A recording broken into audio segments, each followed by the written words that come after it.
Meu nome é Willington de Alcântara. Eu chego a Saibaba através da minha relação com o professor Hermógenes, que é uma relação de filho para pai, né, e com a Maria de filho para mãe. Eu estava um tempo viajando pelo Brasil e afastado deles, quase não os via, e um dia os encontrei na Avenida Rio Branco, quando eles chegavam de uma viagem da Índia, tinha chegado no dia antes, e ao vê-los eu fui cumprimentá-los efusivamente, e o meu pai, o professor Hermógenes, disse-me e convidou-me para uma palestra sobre Satya Sai Baba que ele faria no Instituto de Parapsicologia que nós fazíamos parte. E eu fiquei olhando para ele, assim, talvez perplexo, porque eu não sabia quem era Sai Baba, nunca tinha ouvido falar, a despeito de eu ser um estudioso e conhecer todos os nomes importantes de gurus que existiam na época, eu nunca havia ouvi se comentar sobre Sai Baba. E o meu pai me convidou para assistir a palestra que ele faria sobre Satya Sai Baba, porque estava chegando naquele momento. Naqueles instantes em que eu vivia uma situação premente, eu estava envolvido em uma série de circunstâncias materiais que me atrapalhavam a vida e a tranquilidade. Não pensei em assistir a palestra do meu pai, e ele me perguntou: você não conhece Sai Baba? E eu disse não. Ele disse: então você está muito atrasado. Eu fiquei perplexo e na verdade eu nem fui à palestra do meu pai. Mas naquela noite em que ele deu a palestra, que eu não fui assisti-lo, embora eu não soubesse quem era Sai Baba, nunca o tivesse visto, não tinha nenhuma informação a respeito dele, eu sonhei com Sai Baba. Sai Baba aparecia para mim, aparecia aquele homem cabeludo, com aquela veste comprida, avermelhada, ficava olhando muito sério para mim, e no que nós estamos chamando de sonho, eu dizia para mim mesmo: e esse é Sai Baba. E ele estava me olhando de uma forma tão severa que parece que eu cometi todos os pecados do mundo. E ele olhava e ia embora, e eu saí correndo atrás dele em direção ao infinito, e eu faço até hoje. No dia seguinte procurei meu pai, e ele estava num restaurante vegetariano com uma série de alunos da academia, os seus discípulos. Eu sabia onde ele estava, mas para chegar lá eu passei na Cinelândia pela Feira de Livros, e na Feira de Livros, na barraca da Editora Record, eu, quando ia passando, olhei e deparei-me com o livro O Homem dos Milagres, que fora até traduzido pelo meu pai, e na capa tinha exatamente a foto daquele homem que me aparecia no sonho. Então, para mim foi um impacto, porque eu nunca tinha ouvido falar dele, não sabia nada a respeito, não fui assistir propositalmente a palestra do meu pai por situações internas minhas, e Sai Baba eu não fui, Sai Baba veio e me pescou. Então procurei o meu pai no restaurante, e quando eu disse para ele que eu tinha sonhado com Sai Baba, e ele sabia que eu nunca tinha visto, ele disse: uai, como? Ninguém sonha com Sai Baba. E eu fiquei espantado e pensei: como é que ele pode saber quem sonha ou quem não sonha, se o sonho é meu? Aí ele explicou que Sai Baba havia dito que não eram sonhos, que quando isso acontecia era a realidade, e que Sai Baba estava presente na vida daquela pessoa. Nesse instante eu olhei para minha mãe Maria, ela estava com lágrimas nos olhos, e ela me convidou ela disse: meu filho, já que você é advogado, então você vai fazer escrever ou fazer o estatuto, ou elaborar o estatuto do centro que nós vamos fundar, e você vai estar conosco. Aí eu voltei para a academia, encontrei já um ambiente magnetizado pela presença do Avatar. Os jovens que existiam na academia, alunos de todas as idades que se encontravam lá, muitos tinham ido à Índia, mas todos estavam muito entusiasmados com a perspectiva de se criar um centro no Brasil e também, na prática, todas as quintas-feiras, que era o dia do guru, se fazia satsang na academia. Isso aconteceu no ano de 1986, 85 para 86, quando foi essa viagem, e eu retornei à academia. Já encontrei esse grupo de jovens, dentre eles a Heloísa, Vitório, Leila, Leia, Fernando, Luiz Mário, enfim, Palmeirim, enfim, uma série de jovens que, entusiasmados, embebidos na vontade de materializarem aqui no Brasil a presença de um centro onde nós vivêssemos a mensagem de Satya Sai. Então, esse fato em si, e como embrião academia, levou-se a criar no Brasil, no sítio São Luís, em Petrópolis, se criar o primeiro centro Satya Sai no Brasil, cuja sede foi na Rua Maxwell, em Vila Isabel. Simultaneamente, criou-se no Rio de Janeiro um centro em Santa Teresa, dirigido pela Bete Cabral, onde estava a Terezinha, o Gonçalo, e também se criou o Moacir. O Moacir criou um centro em Niterói, Ana Maria Bittencourt criou um centro em São Paulo, e foram se difundindo e aumentando, criando diversos centros, que deram margem, então, mais ou menos no ano de 1990, à constituição da Organização do Brasil. Então, veja, o centro Sai Baba, o primeiro centro Sai Baba, o centro Sai Baba do Rio de Janeiro, de Vila Isabel, foi criado por inspiração da Maria Bicalho. Ela não só foi inspiradora, como ela estimulou ao meu pai José Hermógenes a tomar essa iniciativa, impulsionado pelo ardor da juventude que tinha na Academia Hermógenes. É importante se citar que todos esses jovens ficavam martelando na cabeça do meu pai e da minha mãe que estava na hora de se criar. Então quando eu chego lá, estava essa infusão.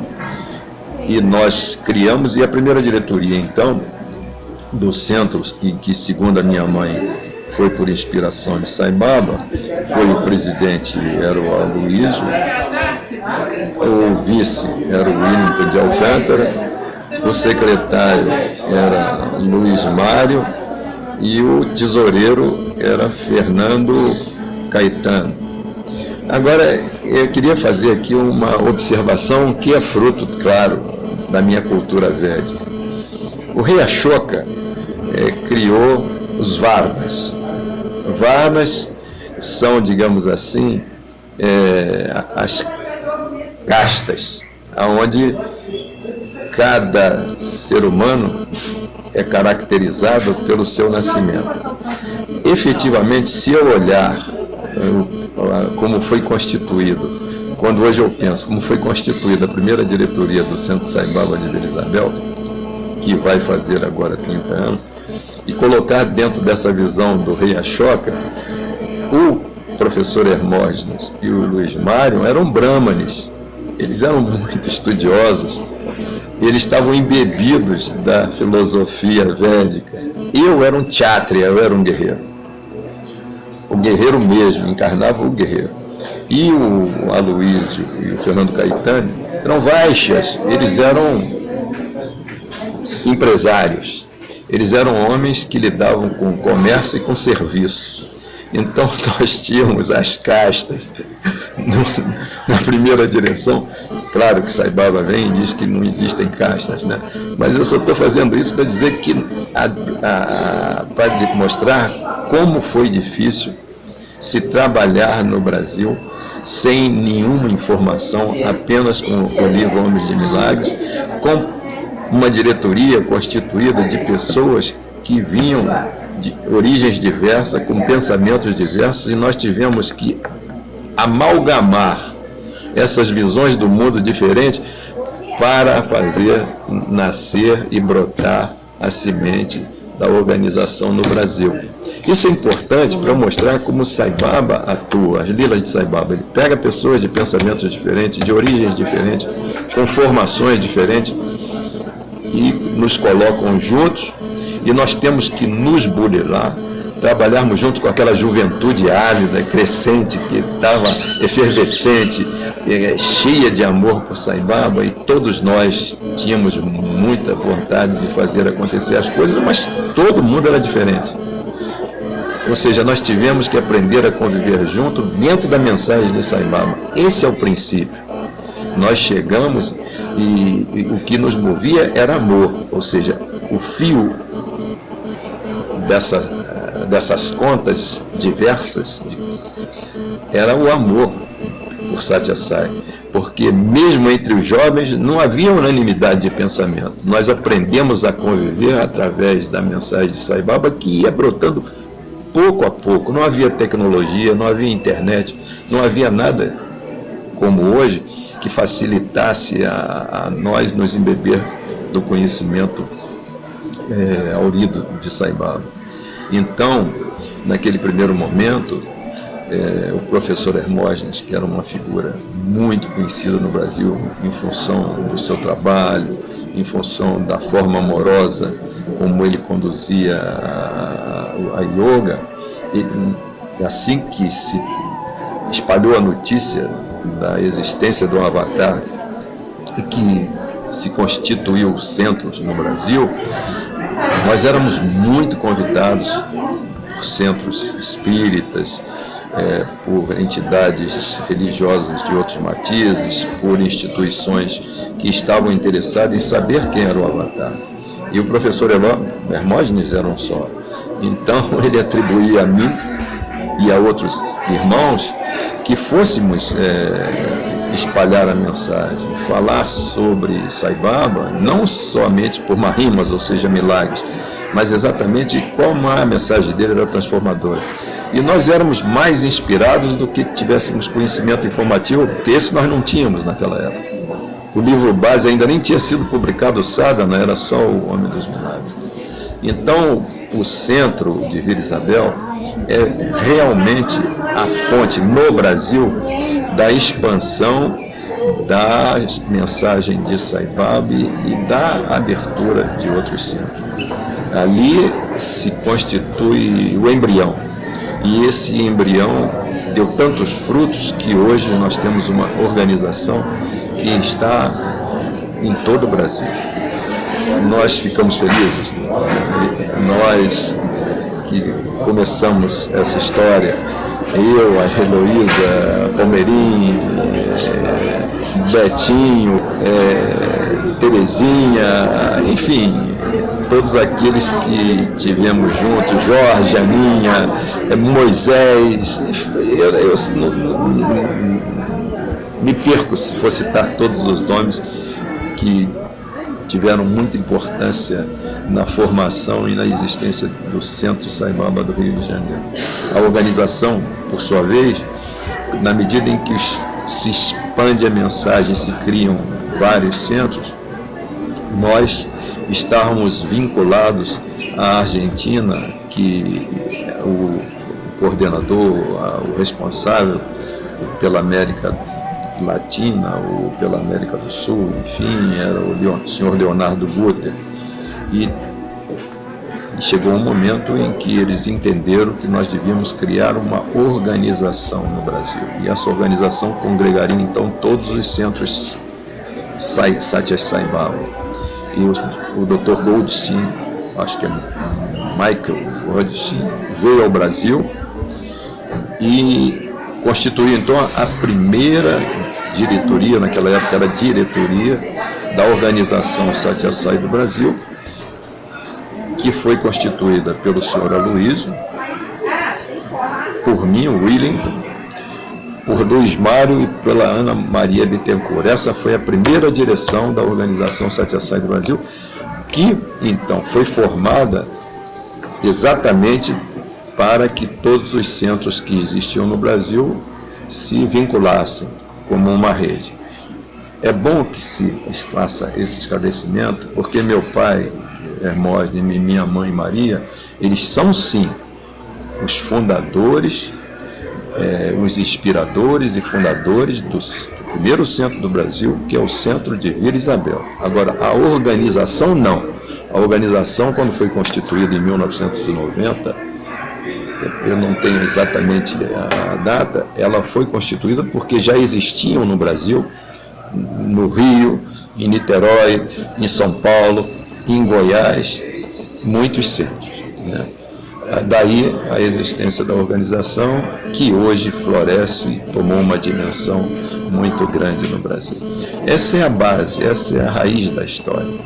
Efetivamente, a gente tem que pensar que cada ser humano que foi escolhido por Saibaba, porque todos o fomos, né? Ninguém foi voluntário, ele que nos trouxe para a organização e nos conduziu nessa seara, nesse trabalho, na medida em que o trabalho ia acontecendo, nós fomos nos burilando. Nós éramos, pelo menos os quais eu convivi, com pensamentos tão diferentes, nós éramos diamantes brutos, e que, com o sacrifício, com as dificuldades, que certamente os senhores e senhoras, vocês que estiverem ouvindo esse depoimento, não têm ideia do que é se começar um trabalho como foi o dos pioneiros, não foi o da direção, mas de todos aqueles que se engajaram do trabalho dos primeiros centros no Brasil. As dificuldades que nós tivemos que vencer dentro de nós, vencer na convivência e no ajustamento e burilamento das diversas personalidades. A diluição de nossos egos ali foi numa velocidade espantosa, porque tudo acontecia para nos transformar. Quando nós olhamos a história dos centros, verificamos que cada um daqueles que participaram nessa história, na verdade, os centros foram constituídos mais para nos transformar, para nos levar a perceber a importância de se sentir a presença de Deus em nós, para ver que não há distância. Saibaba trouxe essa verdade para a gente: Deus está em você, porque você é a manifestação amorosa de Deus. Você é uma encarnação do amor divino. Ou seja, Saibaba o tempo todo disse que nós somos manifestação divina. E isso, para ser aprendido, no nosso caso, como pioneiros, foi, digamos assim, um sacrifício. Foi com prazer, mas também foi com dor. E cada um de nós cresceu muito. Não sairá. Meu nome é Palmeirim, eu sou pertenço à organização desde o início. Conheci Saibaba através do professor Hermógenes, como muitos conheceram. Eu já era aluno da Academia Hermógenes, fazia yoga, praticava yoga, também fiz o curso de professores de yoga na época, e já estávamos assim sempre juntos com o professor Hermógenes. O professor Hermógenes promovia seminários e dava palestras, a gente participava de tudo. Eu já estava apaixonado por yoga, já havia lido vários livros de grandes mestres, Vivekananda, Swami Shivananda, Yogananda. Então eu já estava muito deslumbrado com o conhecimento védico, com as mensagens dos mestres. E nesse meio tempo o professor Hermógenes conheceu Saibaba. Ele conta a história, a maioria deve conhecer. Ele mesmo no início ficou desconfiado, mas enfim, ele mais ou menos convencido veio com alguns livros ainda em inglês. Eu me lembro que a gente foi a um seminário da Academia Hermógenes, que houve uma época que havia seminário de 2 em 2 meses na Academia Hermógenes, de tanta gente que tinha, né? e sempre a gente participava. O professor Hermógenes começou num determinado momento, o professor Hermógenes começou a falar muito sobre Sai Baba, que ele foi à Índia, conheceu e trouxe uns livros em inglês, e ficava lendo e traduzindo na hora vários pensamentos, e eram pensamentos lindos e totalmente de acordo com todos esses mestres que eu já tinha lido, e tudo com a própria mensagem do professor Hermógenes, né? E foi assim que eu comecei a conhecer Sathya Sai Baba. O professor Hermógenes, logo um tempo depois, começou a promover umas reuniões na própria Academia Hermógenes, com bhajans, que cantavam lá em Prashanti, que eram cantados em Prashanti, a maioria em sânscrito mesmo.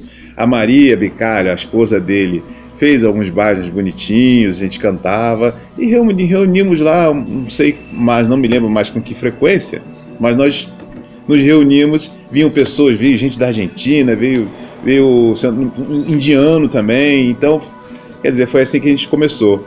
Depois, eu já fui me encantando por Sai Baba, né, óbvio. O professor Hermógenes era também o nosso líder, era uma pessoa que a gente tinha muita admiração, era como se fosse um mestre espiritual, né? E então, um tempo depois, foi fundado o centro. Aí foi assim que eu conheci. Meu nome é Graziela e eu conheci Sai Baba através do Educare. Eu buscava um local onde eu pudesse aprender a amar. Eu já fazia um trabalho de evangelização das crianças, né, no centro espírita que eu trabalhava, mas eu percebia que eu não tocava as crianças, né? Eu não conseguia me aproximar delas, assim, tocar o coração delas, e quando eu vi um anúncio e chamando para o curso Educare, eu falei assim, é esse lugar, né? Era falando sobre valores humanos, e eu me coloquei lá. No segundo dia do curso, eu escutei uma oração, que era uma oração que era feita no centro, e eu me prostrei ali, aos pés de Baba, né? E a partir daquele dia, a minha vida mudou totalmente, e eu comecei a frequentar as reuniões, né, em total devoção. Percebi que Sai Baba entra na nossa vida de uma forma muito intensa, não só cuidando da gente, mas cuidando de toda a nossa família. E nesse momento minha filha também se tornou devota, né, a partir de umas experiências que ela teve com ele. E nesse meio tempo, assim, eu percebi que ali era a minha casa, né? Então, eu me sinto muito acolhida. Fiquei muito impressionada com a forma como os devotos, né, agiam, e eu passava assim, eu olhava aquela amorosidade, eu olhava as pessoas ali, aquela energia, eu falei assim, nossa, quando eu crescer eu quero ser igual a eles. Então, assim, aquilo tudo me encantou, né? Era um lugar de amor. Então eu percebi que eu tinha encontrado o meu lugar, né? E eu acabei o curso do Educare e continuei como facilitadora, né? E até hoje. E é muito bom estar na família Sai, né? Eu queria, se vocês me permitem, contar um milagre, coisas que aconteceram na minha vida com as primeiras experiências, que são, para mim, muito importantes. A primeira ida minha à Índia foi de dezembro de 87 para o começo de 88. E todos nós que íamos à Índia, principalmente nós que começamos o movimento, e eu vou falar sobre a nossa experiência porque eu observava, nós tínhamos uma vontade muito grande de estar com Sai Baba, de ter a interview. Embora dentro da academia, antes de mim, muitos dos jovens que existiam lá, meu pai já tinha tido vários interview, os jovens tinham, mas eu não tinha. Então, na primeira vez que eu fui, ocorre, eu fui num grupo que também estava o meu irmão Gonçalo e outras pessoas, e em determinado instante nós estávamos no darshan da manhã e o Sai Baba se dirigiu ao Gonçalo e perguntou quantos nós éramos, de onde éramos, e quantos nós éramos. O Gonçalo disse, e ele mandou que nós fôssemos para a entrevista. Ele disse, e nós fomos. E eu fui o último a entrar na sala da entrevista, que era uma sala pequena, no local que ele destinava e fiquei próximo à porta. E Saibaba ainda estava no darshan, não estava na sala. Nós sentamos e eu sentei próximo à porta. Em dado instante, eu estava sentado com o Gonçalo, acho que estava atrás de mim, eu não me lembro exatamente como era a posição, mas eu sei que estava bem perto da porta, quando de repente eu levei um cascudo. Eu levei uma paulada na cabeça, que eu olho para cima, eu disse na nossa entrevista aqui que eu era um chakra, eu sempre fui um guerreiro, ou seja, eu bateu, levou. Quando me deu aquele cascudo, todo o meu ser reagiu, pensou, droga, eu estou aqui num lugar sagrado, me deram um cascudo. É uma loucura isso, né? Já virei pensando em sentar a mão na pessoa. Quando eu olho para cima, era Saibaba que tinha me dado um cucuruto no meu chakra coronário. E eu, quando olhei para ele, ele ria, e na medida que ria, ele batia no meu rosto. Ele deu 3 tapas, um de cada lado do meu rosto. E antes que eu dissesse ou pensasse qualquer coisa, ele fez. Esse foi o meu primeiro encontro ao vivo com Saibaba, foi apanhando. Eu digo que foi um milagre, porque a minha transformação acontece na pancada, né? Claro que foi amorosa. Ele me deu um cascudo e bateu no meu rosto. Bom, quando terminou a entrevista, nesse mesmo dia, mudamos de sala e eu sentei próximo a ele. Eu era parapsicólogo, eu fiz curso de parapsicologia. E antes dele sentar na cadeira dele, eu coloquei as mãos sobre a almofada que ele pousava os pés. E ele colocou os seus pés sobre a minha mão. E com o dedão do pé direito dele, ele ficou escrevendo na minha mão, como se escrevesse na minha mão algo que eu não sei exatamente explicar o que era. O dedo dele escreveu lá. Depois ele materializou um japamala a 1 palmo do meu nariz. Claro que eu estava achando que era para mim. Não é vaidade. A gente ficava maluco quando chegava perto da Avatar. O espírito da gente se debate e nossas emoções e os nossos apegos, a gente fica feito criança, sequioso, querendo tudo pra gente. Então quando ele fez assim, e ele puxou na minha frente, a 1 palmo dos meus olhos, tirou. Era como se ele dissesse assim, ó, vai ver que não há mágica, você vai olhar que está se materializando, e fez assim. E era de cristal e o ruído fazia assim. E eu fiquei olhando e ele aí deu a uma senhora que estava no nosso grupo, que parece que estava sofrendo de uma doença, alguma coisa, e sempre que ele dava um presente tinha um objetivo curativo. Quando não curava o corpo físico, era para curar males da alma ou emocionais, enfim. O Centro Sai é fundamental na minha vida. Na verdade, como eu disse, eu conheci através do professor, foi aí que a gente começou a participar do centro e tudo. E logo no início, assim, já me chamaram para ser coordenador de devoção, um tempo depois que foi fundado, né? E eu não tinha menor, nem passava na minha cabeça, e como sempre, todo mundo se acha desqualificado para a função. Foi a primeira coisa que passou na minha cabeça. Eu não tenho qualificação nenhuma para ser coordenador de devoção. Mas sei que fui 1, 2 ou 3 vezes coordenador de devoção, porque eu me encaixei muito bem, achava que não tinha... Mas foi muito bom. E então o que acontecia? Nesse tempo, o centro ele passou a ser uma força, uma referência, algo com que fazia com que a gente sempre ficasse preocupado em levar uma vida espiritual. Principalmente quando você tem um cargo em que você é visado, e então você se preocupa muito em levar uma vida correta, fora o fato de Saibaba ser realmente aquele que é o Senhor e está diante das nossas vidas. Então a gente fica sempre com essa... Mas o fato de estar no Centro Sai e de estar como coordenador, isso sempre foi uma ligação muito forte, muito boa.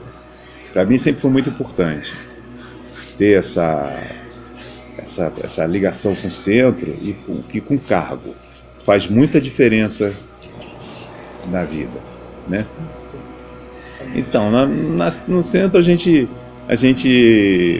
uma das primeiras coisas que a gente aprende, quer dizer, o centro dá a oportunidade de você servir, essa é a primeira coisa, né? Para isso que o centro existe, dá a oportunidade também de você se questionar e também de você lidar com as pessoas, de você aprende a conviver, aprende a aceitar as pessoas, você também se vê diante das circunstâncias, das dificuldades, o que você deve melhorar, tudo isso na organização acontece com a gente, né? Então é uma coisa muito importante na vida espiritual. Coisa que se eu tivesse sozinho, por exemplo, desvinculado da organização, tivesse completamente dependente, eu com certeza não teria tido a qualidade de vida espiritual que eu acho que é muito boa para mim. Hoje eu vejo os frutos. Sem a organização, sem o centro, seria muito diferente, não tenho a menor dúvida disso. Quando eu comecei a frequentar o Centro Sai, logo assim, nas primeiras vezes, eu tive um sonho com o Sai Baba. E no sonho, eu estava num lugar assim, gramado, né? E tinha uma cachoeira do lado. E eu estava sentada no chão e o Sai Baba estava andando para lá e para cá. Só tinha eu e ele, né? E ele era como se ele estivesse dando aula para mim, né? E eu olhava assim para o lado e falei assim, mas como assim? Ele está dando aula só para mim? E cadê as outras pessoas, né? E em determinado momento ele percebeu que eu estava muito inquieta e ele esticou a mão, me ajudou a levantar. E eu levantei e ele começou a dançar comigo na forma de Krishna. Só que na época eu não sabia nada, eu não sabia distinguir nenhuma deidade, né? Tinha acabado de chegar ali e foi um sonho assim muito forte. Até hoje eu sinto ele, né? De vez em quando eu fecho os olhos, eu não estou muito bem, eu me vejo ali dançando com Sai Baba, né? Mais tarde, quando eu fui presidente do centro, né? Quando eu fui presidente do Centro Sai Baba de Vila Isabel, eu entendi, né, o que aquele sonho queria dizer, né? Era como se ele estivesse ali me dizendo assim, eu vou te dar uma função e eu vou estar do seu lado o tempo todo, eu vou te ensinar, né? E nunca se esqueça que eu estou com você, que eu estou dando amor a você, né? E foi uma experiência assim muito forte, como toda experiência, né, todo dirigente sabe disso, né? Não é fácil, mas é muito bom, é muito importante, né? Quantas vezes, né, eu estava na presidência e mesmo com as pessoas ali do lado eu me sentia tão sozinha e tinha que buscar essa ajuda nele, através do Sada, né? E quantas vezes eu me superava e eu esticava a mão e ele me apoiava e eu dançava a dança dele, né? Acho que é muito isso, a gente quer dançar a nossa dança, mas na verdade é a dança dele, né? Como dançar a dança do Senhor, né? Ou seja, se deixar ficar leve, entregar, confiar que Ele está no comando, né? Então, assim, eu entendi dessa questão da onipresença, né? Ele já sabia que eu ia estar ali naquele cargo, ele já estava me preparando lá atrás, né? Claramente através dos valores humanos, porque eu sou muito apaixonada pelos valores humanos. Os valores humanos mudaram a minha vida, mudaram a vida dos meus filhos, né? Poder hoje estar num Centro Sai, com essa ferramenta, né? Com esse lugar que acalma a nossa alma, com esse lugar em que a gente, mesmo diante de muitos desafios, a gente ainda se sente entre irmãos, acolhido, num local amoroso, né? Porque diferenças todo lugar tem, né? Todo lugar tem, mas o Centro Sai ele é especial, porque todo mundo ali está buscando o amor. Todo mundo quer fazer o seu melhor, né? Então, aí reside uma certeza de um amor, né? Todo mundo convivendo, mas ali tem um amor, né? E a gente poder acessar, se transformar para acessar esse amor, né? E fluir nesse amor universal. Então hoje eu não vejo minha vida sem some sem um centro, sai, né? Mesmo diante da minha vida hoje mais atribulada, é com ele que eu me refugio, né? E é no centro de Sai Baba que eu me sinto mais em casa. Qual foi o primeiro milagre? Nessa viagem, quando o Sai Baba deixou Puttaparthi, ele foi para o ashram de Whitefield. E quando nós chegamos, era eu, a Madalena Schleicher e a mãe dela, chegamos no ashram, não tinha vaga pra gente, nós ficamos num hotel do Babu, que era Cover, eu acho o nome do hotel, não tenho certeza. Nós ficamos nesse hotel e todos os dias nós vínhamos do hotel para o ashram para assistirmos o darshan da manhã e depois a gente ia embora. O motorista do nosso carro sempre era o mesmo, ele nos trazia do hotel até o ashram de Whitefield e quando acabava o darshan ele nos levava de volta. No último dia, e nesse ano, o Divaldo Franco também tinha ido com meu pai. O Divaldo Franco estava no ashram de Whitefield, meu pai, e eu estava com eles. E quando eu ia embora, eu cheguei para o meu pai e para o Divaldo Franco e disse: olha, vocês vão ficar, mas eu já estou indo embora e vou me despedir. Até no darshan eu pedi ao meu pai, escrevi um bilhete para entregar a Sai Baba, solicitando, naquela época nós fazíamos isso, solicitando permissão para que a gente pudesse se retirar do ashram, né? A gente pedia, se ele permitia, se ele dissesse que não, a gente até perdia a passagem de avião, aconteceu com outras pessoas. Então eu fiz um bilhete para entregar a Sai Baba, mas como eu fiquei muito distante, eu não pude entregar pessoalmente, mas Sai Baba parou na frente do Divaldo Franco, eu acho, e eu dei o bilhete, o meu pai entregou a Sai Baba, e o Sai Baba, sem abrir o bilhete, disse: não, ele pode ir. Esse é um fato muito interessante. Eu dou o bilhete a meu pai deu a outra pessoa, e a pessoa, quando entregou a Sai Baba disse: não, ele está abençoado, ele pode ir. Aí meu pai disse: Sai Baba disse que você pode ir. É muito importante você fazer isso. Ele nem abriu o bilhete. Na saída, eu cheguei para o Divaldo Franco: olha, Divaldo, eu estou indo, dei um abraço no Divaldo. O Divaldo disse: não, você está abençoado, a Joana, o Avatar, a Joana de Anjos, o seu caminho está maravilhoso. Nós pegamos o táxi com aquele mesmo motorista. A estrada era uma estrada comprida que ia dar no entroncamento de um trânsito muito intenso. E o motorista, quando imprime velocidade no carro, ele fica catalético, ele fica duro, e o carro ficou sem controle.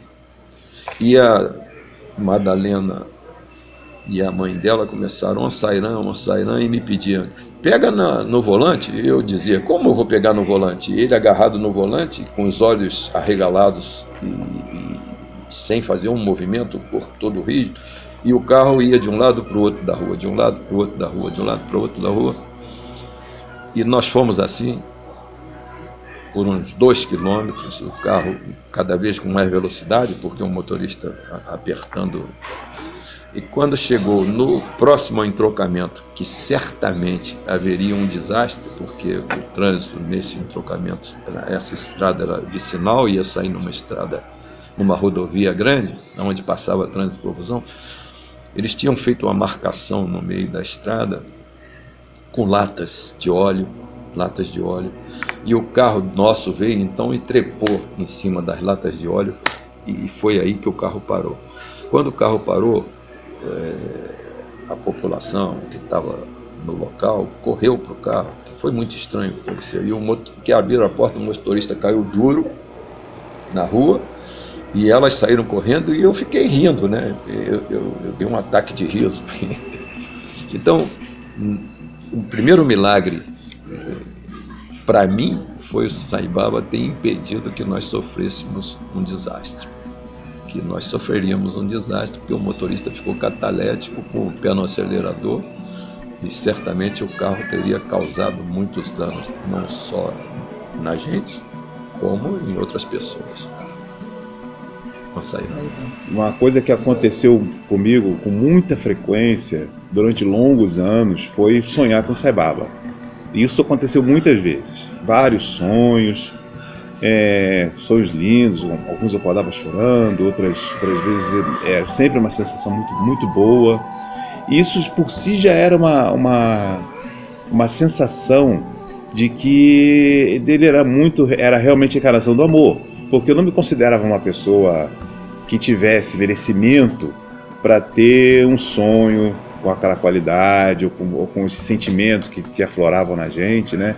Isso já era muitas vezes eu acordava assim com a certeza de que ele era muito bom, de que ele cuidava e que ele não estava olhando os defeitos, porque a gente vê os nossos defeitos, a gente às vezes se sente desqualificado para tudo.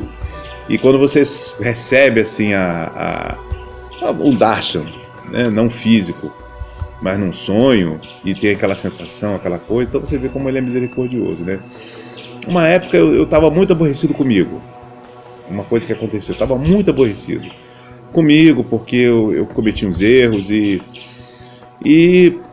aquilo não saía da minha cabeça. Eu achava que eu devia ter agido de outra forma, porque era devoto de Sai Baba, não devia ter feito a coisa do jeito que fiz.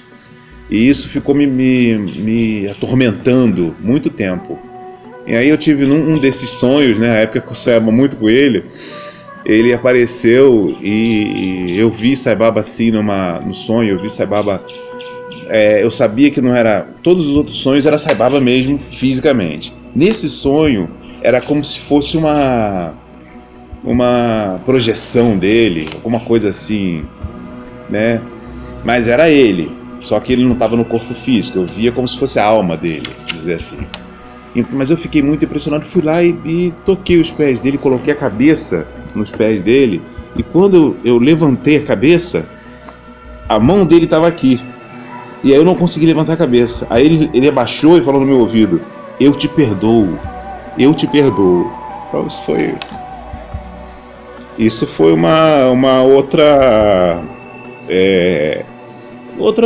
uma das oportunidades assim que eu via que Sai Baba é muito amoroso, muito, né, divino. E houve outras situações. Uma outra coisa que me atormentava muito era o que eu vim fazer na vida, qual era meu propósito, o que eu devia ser, porque havia uma confusão aí, né, da minha vida, porque eu enveredei para engenharia, eu comecei a fazer a faculdade de engenharia, porque meu pai queria muito que eu fosse engenheiro, mas não terminei a faculdade porque eu não queria. Isso deixou meu pai muito aborrecido. E eu ficava querendo saber o que eu sabia no fundo o que eu gostava, né? Mas eu ficava perguntando a Sai Baba qual é a minha missão, o que eu tenho que fazer. E aí num sonho ele aparece na minha casa, que eu não sei que casa era, porque não era minha casa, mas no sonho era minha casa. Aí eu abro a porta e a Sai Baba, nossa, mas então entra, né? Então entrou, sentou no sofá, aí conversou, não me lembro, quando eu acordei eu não lembrava o que ele tinha falado, mas uma coisa eu perguntei, porque isso me atormentava na época, eu falei: Swami, por favor, me diz qual é a minha missão, o que eu tenho que fazer. Ele: não, isso eu não posso falar, você tem que descobrir por você mesmo. Eu falei assim, mas isso aí eu fiquei insistindo muito, eu disse: eu preciso saber qual é a minha missão. Então ele só falou assim: bom, a única coisa que eu posso dizer é que a sua missão é intelectual. Aí eu fiquei com aquilo na cabeça e depois eu descobri que eu sempre gostei muito disso, né? E acabei sendo professor, que era o que eu mais queria mesmo ser, e esse trabalho intelectual é muito feito, então tá aí, né?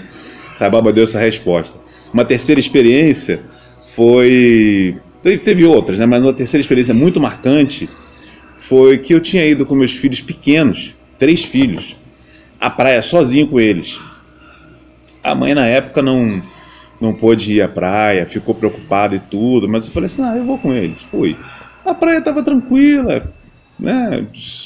Eles estavam brincando, os 3 ali, e aí não tinha ondas, não estava perigosa. Mas de repente alguma coisa aconteceu e veio uma onda muito forte, e levou um dos meus filhos, o mais velho, Gabriel. Então eu estava com eu tava sozinho, porque a praia, eu costumava ir à praia no final da tarde, 3h30, 4 horas, porque era justamente a hora que tinha pouca gente e o sol não era muito forte. E aí não tinha ninguém na praia, nem pra lá, nem pra cá, pra praia de Camboinha. Você via uma pessoa muito longe e justamente eu gostava por isso. E eu não quis deixar os outros sozinhos. Um era muito pequeno, que era o Ravi, e o Gabriel foi levado. Então eu peguei ele no colo, o Ravi, porque ele era pequeno, e fui lá pegar o Gabriel e segurei ele. Mas aí o que aconteceu? Veio uma onda atrás da outra. A onda vinha, pá, jogava, caía em cima da gente, bebia água, rolava. Eu com o Ravi no colo, com o Gabriel na mão, e vinha a onda e pá, jogava a gente o tempo todo. Aí teve uma hora que eu perdi completamente as forças. Não tinha mais força pra nada. Nem pra andar, nem pra nadar mais, nem pra segurar mais o Gabriel. E a onda ela vinha, batia, depois ela puxava. E numa hora dessa que ela puxou, nessa hora que eu perdi a força, eu tava segurando o Gabriel com muita força. E não tinha mais força. Então ele escapou. Nessa hora ele falou, pai! E ficou me olhando com aquela cara de desespero. E a única coisa que eu fiz foi, sai baba! Gritei assim, muita força, né? Aí, nessa hora, imediatamente, 3 pessoas, do nada, assim, vieram. Um pegou o Ravi do meu colo. Quando eu acabei de gritar, o cara pegou o Ravi do meu colo. O outro caiu dentro do... Aliás, esse mesmo pessoa que pegou o Ravi, botou o Ravi lá, se jogou dentro da água, foi lá pegar o Gabriel.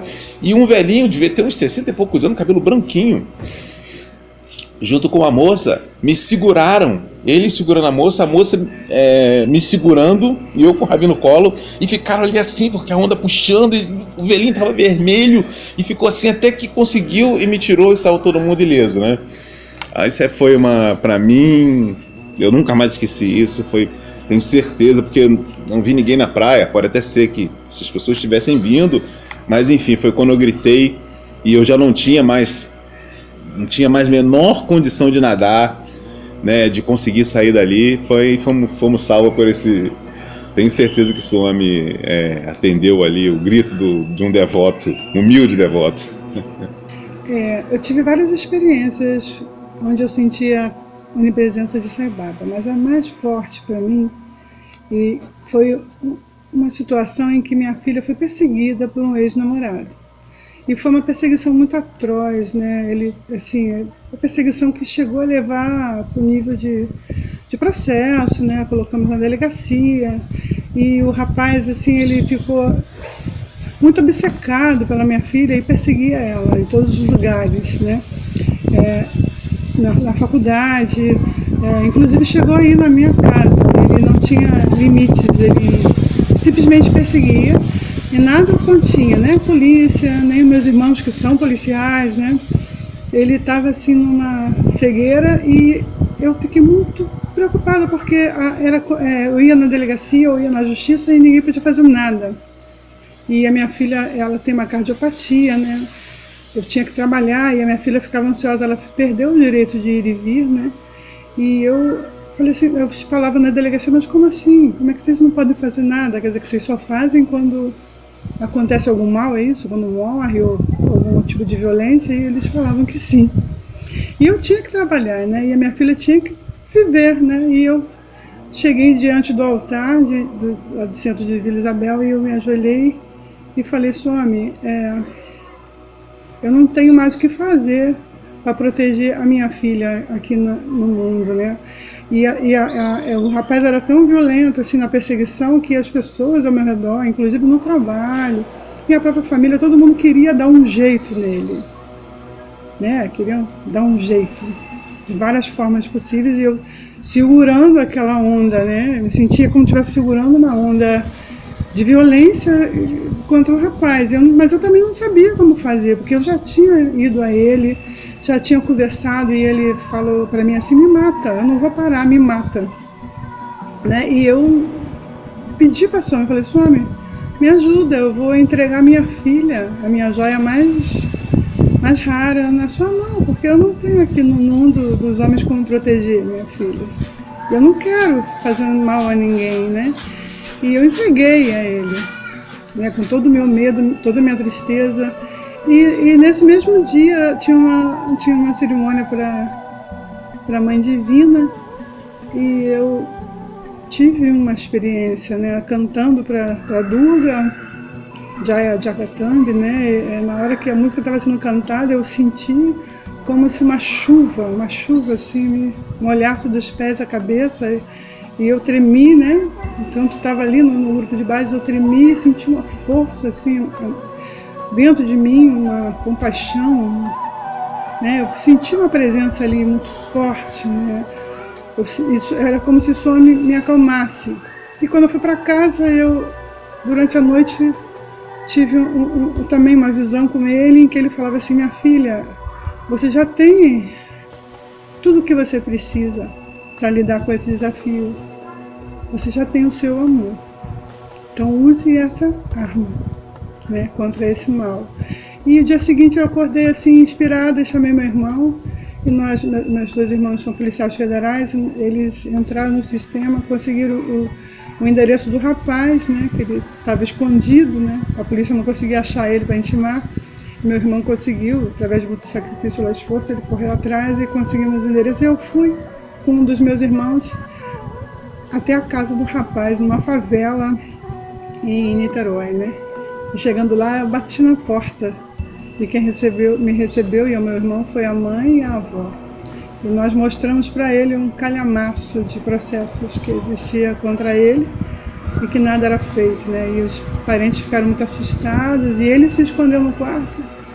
A família ficou revoltada contra ele e queria que meu irmão batesse nele, ou que tirasse uma satisfação, e eu impedi, eu senti isso ali na hora. Eu falei, deixa que eu falo com ele. Eu entrei no quarto, e ele estava assim, me olhando com uma cara de muita raiva, e eu senti o homem do meu lado, segurando minha mão, e eu abracei ele. Eu abracei, e fiquei, ele se mostrou resistente, daqui a pouco ele começou a se soltar, e eu fiquei embalando ele. E a mãe dele chegou, e eu fiquei embalando ele no meu colo, né, com o coração cheio de compaixão. E a mãe dele chegou e falou assim: quem é você? Qual a sua religião? De onde você é? Né? E eu, embalando ele, dei ele para ela. Eu falei assim: segura aqui seu filho, ele acabou de nascer de novo. Cuida do seu filho, que eu vou cuidar da minha filha. E se você precisar de ajuda, eu estou aqui.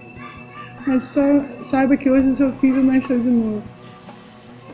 E eu fui embora e cheia de amor por alguém que eu tinha ficado assim muito preocupada em fazer uma coisa contra minha filha, e eu nunca mais fui a mesma, né? Então assim, meu irmão ficou assustado também, né? Porque ele falou: nossa, de onde você tirou essa força? De onde você tirou essa suavidade para lidar com essa?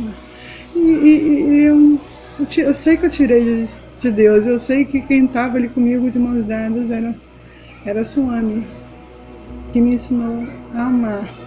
O rapaz não incomodou mais, né? A família cuidou dele, levou ele para fazer um atendimento psiquiátrico adequado. Eu me coloquei, né? Eu liguei para lá depois e me colocando. Eu corri atrás, vi os centros de tratamento psicológico, né? Depois eu soube que ele tinha ficado perturbado porque a irmã dele mais nova tinha morrido de uma doença e tudo.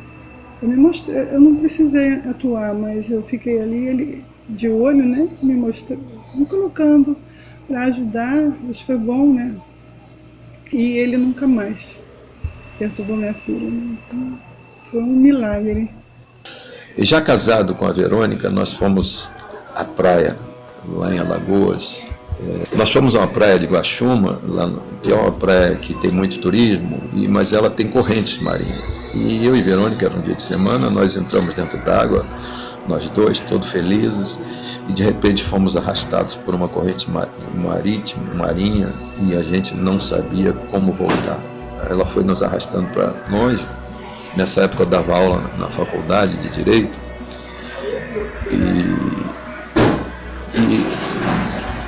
em Maceió, né? Eu dava aula na Faculdade de Direito em Maceió, eu morava em Maceió e moro até hoje, há 20 anos. E no desespero, eu vendo a Verônica também desesperada, eu disse: Verônica, não se aproxima de mim, nem me segure, porque senão nós nos afogamos. Ela começou a fazer um sairã, e de repente ela foi fazendo um sairã e ela foi sendo conduzida e saiu. E eu fiquei e pensei em baba e me veio na cabeça assim, boia, porque eu tentava nadar e a água entrava na minha boca e eu não conseguia. Quanto mais eu tentava nadar, mais a água me levava para fora. Então veio aquilo na minha cabeça, né? Aquela, diria, voz suave, boia.